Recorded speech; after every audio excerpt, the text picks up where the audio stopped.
Oi, gente. Bom dia, boa tarde, boa noite.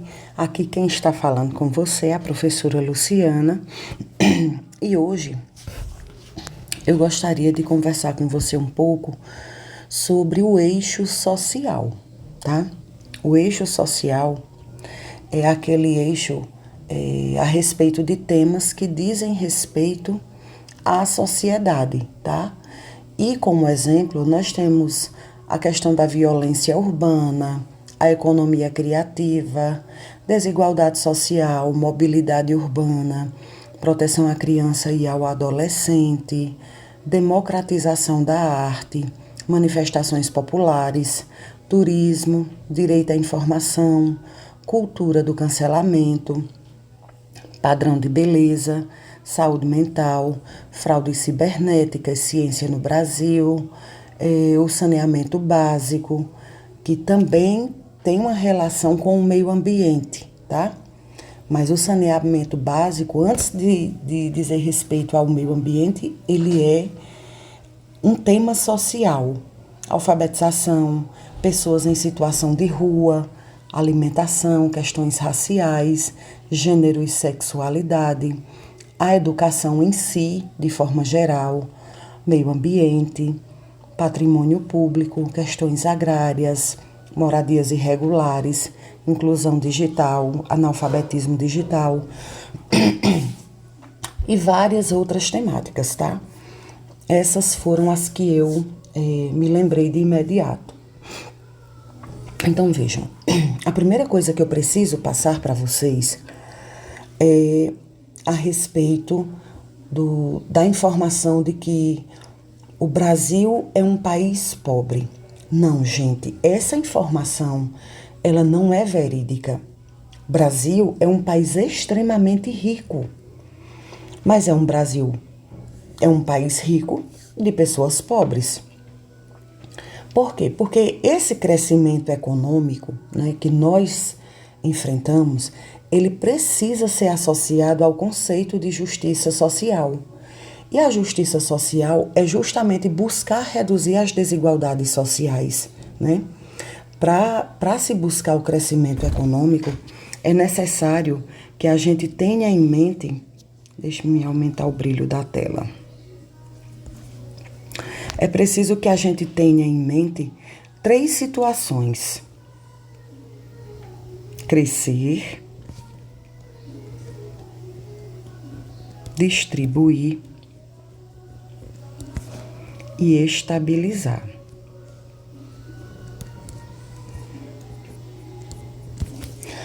Então, um país, ele só vai ter crescimento econômico justamente quando ele cresce. E quando ele cresce, ele precisa distribuir a sua riqueza de maneira igual. Quando essa riqueza ela é distribuída de maneira igual, aí sim a gente consegue estabilizar a economia. Por quê? Porque há uma igualdade entre os cidadãos, tá? O problema é que o Brasil ele está crescendo economicamente, mas ele não consegue distribuir de forma igual entre os brasileiros. Se não há uma distribuição de maneira igual, não tem como a economia estabilizar no nosso país, tá? Então, uma democracia como o Brasil é um país democrático. Sem justiça social não chega a ser democracia, tá? Porque a justiça social ela vai buscar justamente a diminuição dessa desigualdade social. Mas se eu cresço e não distribuo de forma igual, não tem como você estabilizar a economia. E se não estabiliza, você não tem como reduzir a desigualdade social, tá? Então veja só, por que é que eu estou falando isso? O Brasil, hoje, ele tem uma das maiores cargas tributárias do mundo, tá? E o que é que acontece? Preste atenção no que eu vou falar agora. Nós temos os impostos. Impostos é uma quantia em dinheiro que é exigida de todo cidadão brasileiro, e esse valor que é exigido dos brasileiros, eles vão servir para pagar serviços de maneira geral, tá? Ou seja, Eu não vou exigir determinado dinheiro com um objetivo específico. Esse dinheiro que é exigido dos cidadãos brasileiros, ele vai servir para custear saúde, educação, segurança pública, alimentação, políticas públicas, ok? Aí vejam só o que é que acontece, gente. No Brasil, eu vou falar a respeito de 2 tipos de impostos diferentes. Nós temos um imposto chamado IGF e nós temos um imposto chamado ICMS. Esse IGF aqui é imposto sobre grandes fortunas, ou seja, serve unicamente para exigir, né, esse determinado valor sobre o patrimônio de pessoas ricas. É um imposto que serve para ser cobrado somente de pessoas ricas. Esse imposto, ele foi colocado no nosso ordenamento jurídico a primeira vez na Constituição de 1988, tá? Ou seja, desde 1988 que esse imposto aqui, ele nunca foi cobrado dos brasileiros ricos. Nunca. Era um imposto que deveria ser taxado sobre altas fortunas, sobre altos valores, né, grandes fortunas, e que deveria servir para custear saúde, educação, segurança pública para todos os brasileiros. Mas isso nunca foi colocado em prática no Brasil. Aí nós temos esse imposto aqui, que ele é para todas as pessoas do Brasil. É o Imposto sobre Circulação de Mercadorias e Serviços, tá? É o ICMS, Imposto sobre Circulação de Mercadorias e Serviços. Já esse imposto aqui, todas as pessoas pagam. A partir do momento que você compra determinado produto, você paga esse imposto. Esse imposto ele já está embutido no valor da sua compra. Aí vejam qual é o problema aqui. Esse imposto não é cobrado do produtor, do fabricante, e não é cobrado do comerciante. Ele é cobrado de quem? Do comprador do objeto. Aí veja só qual é o problema. Quando você compra o produto, esse valor do ICMS já está embutido no valor do seu produto, tanto que você não percebe, tá? O que é que acontece? Digamos que vem uma pessoa rica, compra um celular extremamente caro e ali ele vai pagar 10% a título de ICMS, que já está embutido no valor do celular caro. Vem uma pessoa pobre, compra aquele celular lanterninha e ele também vai pagar 10% em cima daquele valor do celular. Agora eu vou e pergunto, a quem vai fazer falta esses 10% do ICMS? A pessoa rica ou a pessoa pobre? Esses 10% vai fazer falta para a pessoa pobre. Ou seja, a pessoa pobre, que já vive com o mínimo possível apenas para existir, é cobrado um imposto. E as pessoas que têm grande riqueza, como aqui no IGF, elas não são cobradas. Então, vejam a disparidade do Brasil, né? Então, esse imposto, que na realidade é cobrado, só vai fazer sofrer a classe média e a classe baixa. Porque um ICMS não vai fazer diferença para uma pessoa rica. Agora, se essa pessoa rica fosse cobrada aqui, ó, no IGF, aí faria diferença. Por quê? Porque aquele valor cobrado a título de IGF iria ser redistribuído para as pessoas pobres. Mas acontece que esse imposto aqui, ele nunca foi cobrado no Brasil. Ou seja, é como se fosse possível cobrar imposto só de pessoa da classe média e da classe baixa. O rico, ele não é punido por imposto. E aí está uma das maiores desproporcionalidades do sistema tributário brasileiro. Por quê? Aqui, se você buscasse punir o rico cobrando esse tipo de imposto, aí sim haveria um crescimento e distribuição de bens de forma igualitária entre os pobres, para que a economia se estabilizasse e houvesse uma justiça social. O problema é que no Brasil o rico ele é poupado, né? E o pobre e a pessoa da classe baixa, ela não é poupada. Por quê? Porque ela tem que pagar. Então é por conta disso que o Brasil ele não consegue atingir a justiça social.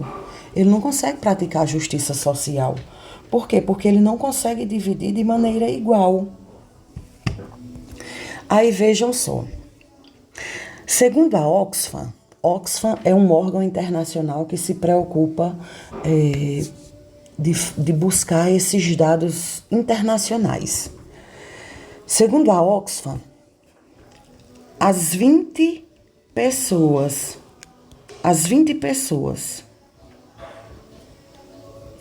mais ricas, 20 pessoas mais ricas do mundo, elas possuem uma renda equivalente à renda de 128 milhões de brasileiros.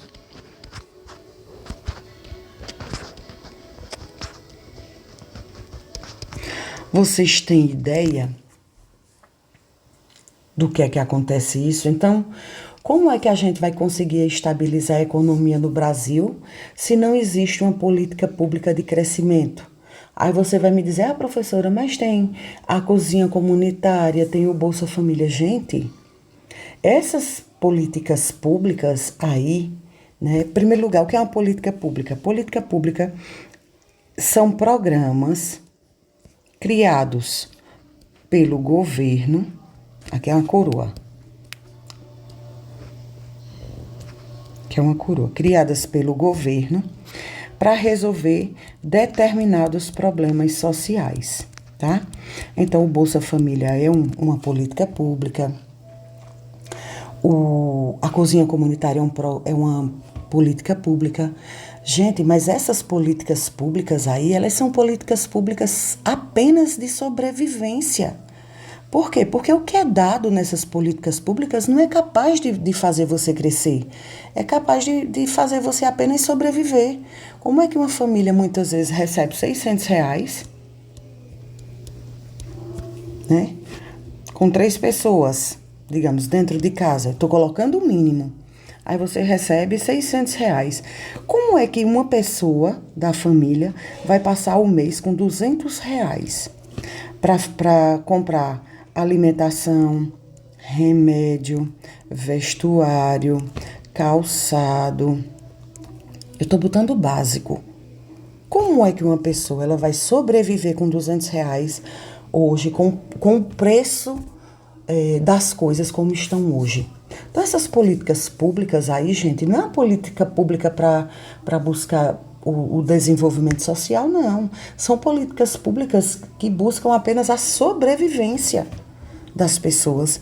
Então, se 20 pessoas mais ricas do mundo possuem a renda de 128 milhões de brasileiros, você consegue imaginar? 128 milhões de brasileiros, juntando toda a sua renda, só equivale a de 20 pessoas mais ricas do mundo. Agora, o que é que eu quero dizer a vocês? Que o problema do Brasil está na questão das políticas, de como o Brasil ele é dirigido. Veja só, nós temos no total 206 países no mundo todo, tá? Mas internacionalmente só são reconhecidos 195, certo? Desses 195, 193 já fazem parte da ONU, que é a Organização das Nações Unidas, e 2 países estão em observação para ainda entrar na ONU, que no caso é o Vaticano e a Palestina. Pronto, presta atenção aqui. Então, nós somos aqui uma linha de 195 países. Aqui nós temos o primeiro país e aqui a gente tem 195º país, 195. Presta atenção. Gente, na economia, sabe onde é que o Brasil está? Aqui, ó. Nós somos a 11ª economia do mundo. Ou seja, nós somos o 11º país mais rico do mundo. Aqui no final está um país chamado Sudão do Sul, que é o país mais pobre do mundo. Nós estamos aqui, ó. Aqui quem está é Luxemburgo, que é o país mais rico do mundo desde o ano de 2013. Nós estamos aqui, ó. Nós somos a 11ª economia do mundo. Nós somos o 11º país mais rico do mundo. Nós estamos entre os 15 países mais ricos do mundo. Mas sabe o que é que acontece? Nós somos, nessa mesma linha aqui, de 1 a 195. Nós estamos aqui no 5º, ó. Nós somos o 5º país mais desigual do mundo. Agora eu vou e pergunto a você. Qual é a lógica de nós estarmos entre os 15 países mais ricos do mundo, mas sermos o 5º país mais desigual do mundo? Qual é a lógica? Se nós somos uma das principais economias do mundo, qual é a lógica de sermos o 5º mais desigual? Mas então a gente chega à conclusão de que nós somos um país economicamente desenvolvido, nós somos um país economicamente rico, mas nós somos um país socialmente pobre e desigual. Ah, professora, mas a pandemia... Não, gente, a pandemia nada. A pandemia, ela não criou nenhum problema social. A pandemia, ela ampliou um problema que já existia. Ela deixou visível um problema que já existia. Ah, professora, a fome já existia no Brasil. Só que a pandemia, ela aumentou esse problema. Mas ela não criou a fome. O problema não foi criado em 2020. O problema da fome não foi criado em 2020. Ah, porque nós somos um país que a educação é ruim. Olha, a educação já era ruim. A pandemia tornou isso pior. Mas nós já tínhamos problemas com a educação. Ao crime, nós já tínhamos crime no Brasil. A pandemia, ela ampliou esse problema. Então, não dá para a gente justificar a riqueza do Brasil com a desigualdade por conta de pandemia. Porque a pandemia, ela serviu unicamente para ampliar. Ela tornou visível um problema que já existia, né? Então, assim... Não dá para entender como é que nós estamos entre os 15 países mais ricos do mundo, mas sermos ainda o 5º país mais desigual. As políticas públicas, né, do Bolsa Família, o Cozinha Comunitária, ajudou a reduzir a pobreza, né? Mas o que falta mesmo para o Brasil é uma reforma tributária profunda. Né? Por quê? Porque essa reforma tributária, como eu mostrei aqui a vocês, essa questão dessa reforma tributária, ela impede uma melhor distribuição de renda, né? Porque o sistema tributário do Brasil hoje, ele vai onerar Mais os pobres do que os ricos. Cadê que existe aqui o IGF no Brasil para onerar só os ricos que possuem grandes fortunas para dar aos mais pobres? A gente não tem, né? Então, o problema é justamente uma reforma tributária profunda que atinja esses ricos e tire esses ricos desse comodismo. É aprender a taxar a riqueza dos ricos e distribuir com os pobres. Assim, o nosso país ele vai distribuir, ele vai poder chegar a uma estabilidade financeira. O problema é que o Brasil cresce, mas o Brasil não distribui. E se não distribui, não tem como estabilizar a economia. Só para vocês terem uma ideia, o Brasil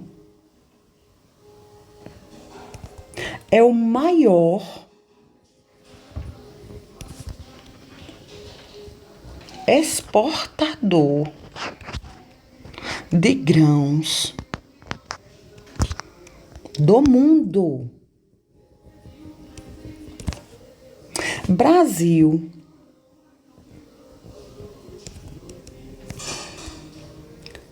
é o maior, é o quarto maior produtor de grãos do mundo. Primeiro lugar está a China. Então veja só, nós somos o quarto maior produtor de grãos do mundo. É o arroz, é a soja, é o feijão, é o milho. Gente, como é que pode nós sermos o quarto maior produtor de grãos do mundo? Ou seja, a gente produz em quarto lugar no mundo alimentos para matar a fome de pessoas. Nós somos o quarto maior produtor de grãos do mundo. E como é que no Brasil nós temos hoje uma população atual de 213 milhões e 400 mil pessoas, tá? Nós temos no Brasil 213 milhões de pessoas. Mas como é que no Brasil ainda 6 milhões e meio de pessoas ainda passam fome? Se nós somos o quarto maior produtor de grãos do mundo. Gente, nós produzimos grão para alimentar 10% da população mundial. Qual é a lógica de nós sermos o quarto maior produtor de grãos do mundo, produzirmos alimentos para matar a fome de 10% da população mundial, se aqui no Brasil ainda 6 milhões de pessoas passam fome? Vocês estão vendo que não é apenas uma questão de número? Porque se nós produzimos grãos para matar a fome de 10% da população do mundo, isso quer dizer que ninguém aqui no Brasil deveria passar fome. Então, como é que a gente produz grão para matar a fome de 10% da população do mundo, mas aqui dentro ainda 6 milhões passam fome? Como é que a gente pode explicar isso? Como é possível explicar isso? Então, o país, ele tem problema estrutural. O problema não está no Brasil ser pobre, gente, porque o Brasil ele não é pobre. Nós já vimos que o Brasil é extremamente rico. O Brasil, ele é extremamente rico.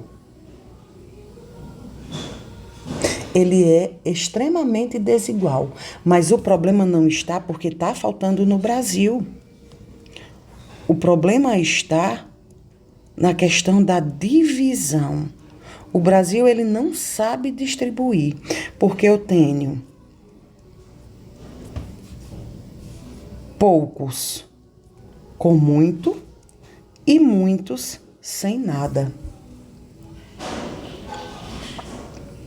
Então, desde 1500, desde quando o Brasil foi descoberto que o Brasil é um país rico. O Brasil sempre foi um país rico, desde 1500. Mas a gente sempre sobreviveu explorando mão de obra. A gente sempre sobreviveu explorando mão de obra.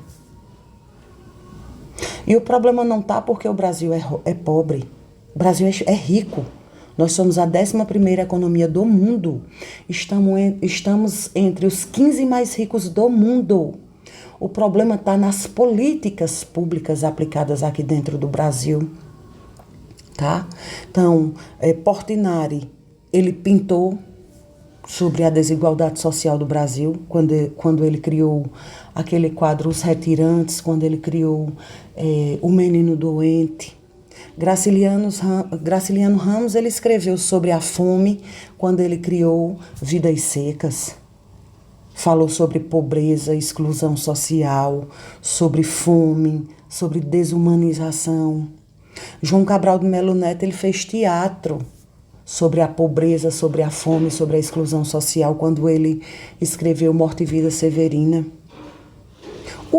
Olha, o Brasil, ele dá errado desde o início, gente. O próprio Pero Vaz de Caminha, quando achou o Brasil, que ele escreveu aquela carta de achamento para o rei Dom João, lá em Portugal, ele, em vez de falar ele, em vez de se ater apenas sobre a terra que tinha acabado de descobrir, ele usou a carta para pedir emprego para o genro dele. Chico Buarque falou sobre pobreza, sobre fome, sobre exclusão social, quando ele escreveu Quem tem fome tem pressa, O Meu Guri, Construção. Então, o problema do Brasil nunca foi riqueza. O Brasil sempre foi rico, gente. O Brasil sempre foi rico. O problema é que é um país extremamente desigual. Né? Nós estamos ocupando a 14ª posição de maior carga tributária do mundo. Imagine a linha com 195 países, a gente está entre os 15 países com maior carga tributária do mundo. E o problema se deve muito à questão da conformação. A gente, infelizmente, se nega a ver a realidade e a gente vai atribuindo tudo à crise financeira. É como se a gente fechasse os olhos para os problemas sociais, para os problemas de mau governo que existem no Brasil e tudo a gente colocasse como culpa a crise financeira. Nós temos um sociólogo brasileiro que eu acho o cara extremamente inteligente. Ele é fora do normal. Boaventura de Souza Santos.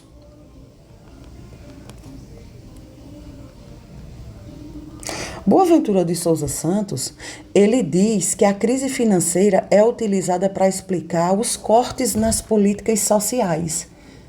Tudo a gente coloca como crise financeira. Entrou um prefeito agora na cidade, ele vai administrar a cidade. Ele não está contratando agora por conta da crise financeira. Porque ele ia construir uma creche agora para colocar nossas crianças. Ele ia construir uma creche aqui no sítio tal, mas ele não vai construir agora por conta da crise financeira. Ele ia agora construir um posto de saúde no sítio tal, que as pessoas são muito pobres, não têm meios de transporte para vir até a cidade, mas ele só não construiu por conta da crise financeira. Então, assim, esse próprio sociólogo, ele diz que a gente busca se conformar com a situação. E mais, a gente ainda se conforma com a situação utilizando da crise financeira. Então, hoje, a crise financeira, ela é utilizada para explicar toda a mazela que tem no país. Então, cortou alguma coisa na educação, foi por conta da crise financeira. Cortou alguma coisa na saúde, foi por conta da crise financeira. E eu acho esse repertório belíssimo. extremamente atual. Porque a gente busca uma conformidade, a gente busca se conformar com a situação, colocando a culpa na crise financeira. E a gente sabe que o problema não é crise financeira, porque o Brasil é rico. O problema está na questão de crescer, distribuir e estabilizar. Nós não conseguimos fazer isso, né? A gente não consegue fazer isso. E porque não busca fazer isso, a gente vai se conformando. Nós temos também um historiador brasileiro chamado Rodrigo Bione. Historiador Rodrigo Bione. Ele também é brasileiro. E ele afirma que o Brasil, ele meio que tem um comportamento eugenista. Ou seja, a gente busca uma classificação humana como se fosse comum. É como se fosse normal existir os superiores e existirem os inferiores. A gente já se conformou a isso. Se a gente está na classe baixa, é como se nós nunca pudéssemos atingir a classe alta. E quem está na classe alta nunca virá para a classe baixa. Então, Rodrigo Bione, ele afirma que a gente mantém esse comportamento eugenista. E eu acho isso muito sério, porque é mais uma forma da gente buscar conformação com a nossa realidade social. É como se fosse algo normal existirem os superiores e os inferiores. Eu estou na classe inferior, então eu nunca vou ter possibilidade de chegar na classe superior. Gente, não existe isso. Não existe isso. O problema é que o brasileiro, ele tem uma conformidade com a sua situação social. E, infelizmente, a gente se adequa. E a gente não consegue lutar por algo melhor. É como se já fosse comum uma pessoa passar fome. A gente já naturalizou aquilo. A gente passa por uma pessoa que vive em situação de rua, que mora na rua, e a gente não tem mais o poder de ficar abismado com aquela situação. Por quê? Porque para nós é como se já fosse comum. Eu tenho a minha casa, mas aquele dali não teve, por isso ele mora na rua e está tudo certo. Então nós perdemos a capacidade de se abismar diante das situações sociais. É como se já fosse uma coisa natural do brasileiro saber que existem milhões e milhões de pessoas passando fome. Por quê? Porque eu tenho que comer em casa. Então é como se já fosse comum, natural.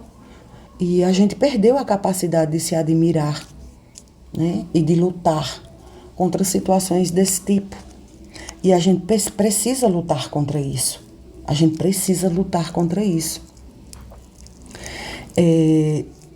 O Brasil fazia parte do mapa da fome.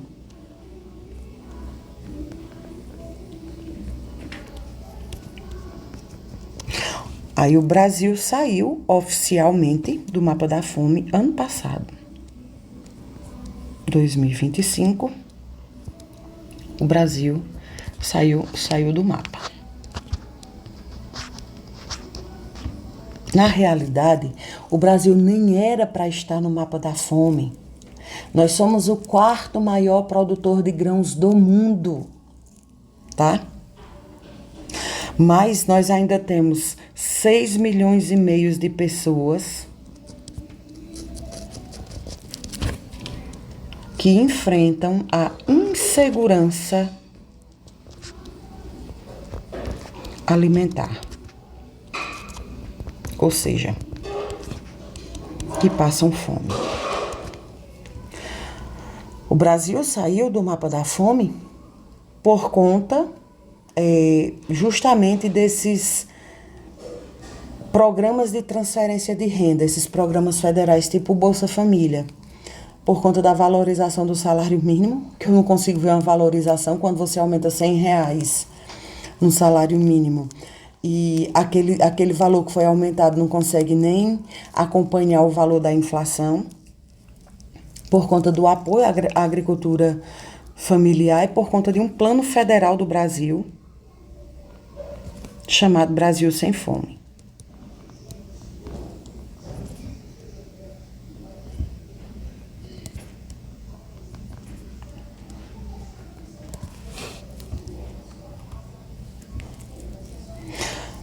Mas sabe o que eu ainda acho interessante? Nós estávamos no mapa da fome, nós ainda temos no Brasil 6 milhões e meio de pessoas com fome no Brasil. Antigamente eram 33 milhões de pessoas. Hoje, no Brasil atual, nós ainda temos 6 milhões e meio de pessoas com fome. E sabe o que eu acho interessante? Que o Brasil é o 10º país que mais desperdiça alimento no mundo.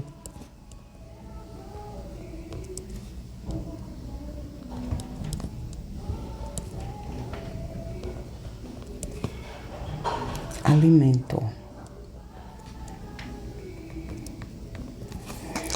Eu vou e pergunto a vocês: como assim? Como assim que o Brasil tem pessoas passando fome, mas é o 10º país que mais desperdiça alimento no mundo? Qual é a lógica disso? Gente, e a questão do desperdício? Olha, a gente desperdiça comida no campo, na colheita, no transporte, no armazenamento, e a menor quantidade é no consumo final, quando a gente está com o alimento preparado vai comer. O maior desperdício de alimentos acontece aqui, ó, na colheita, no transporte e no armazenamento. Qual é a lógica disso? De desperdiçarmos tanto comida e ainda termos tanta gente passando fome? Qual é a lógica? Dá para entender qual é a lógica disso? Então, hoje, Brasil é a 11ª economia do mundo.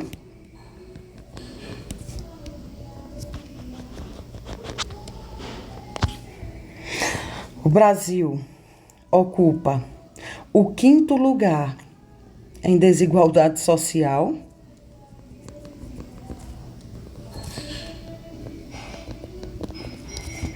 Nós somos o 10º país que mais desperdiça comida no mundo.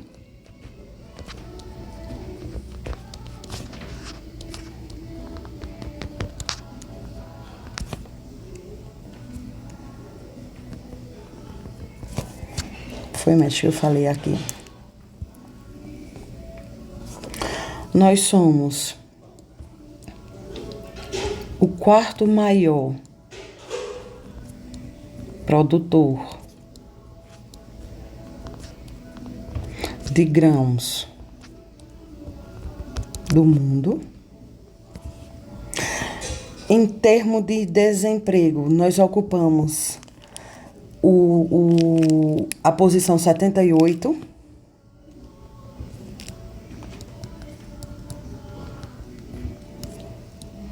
No ranking mundial de desemprego.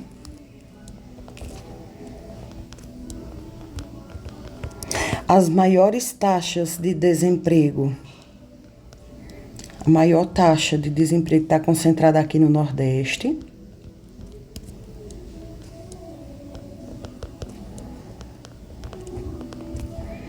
Está aqui no Nordeste. Nós temos atualmente 6 milhões e meio de pessoas com fome.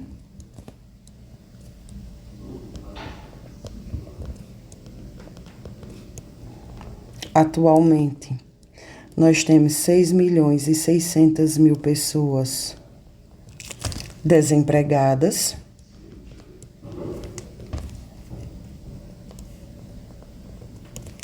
Nós temos atualmente 38.600.000 pessoas que trabalham de maneira informal, ou seja, que trabalham sem carteira assinada, são as pessoas autônomas que não têm um CNPJ, são os empregados domésticos, são aquelas pessoas que auxiliam as famílias, que trabalham de maneira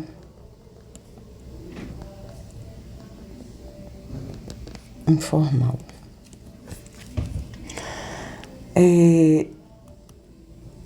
Então, assim, gente, é uma situação, o Brasil, que tem jeito.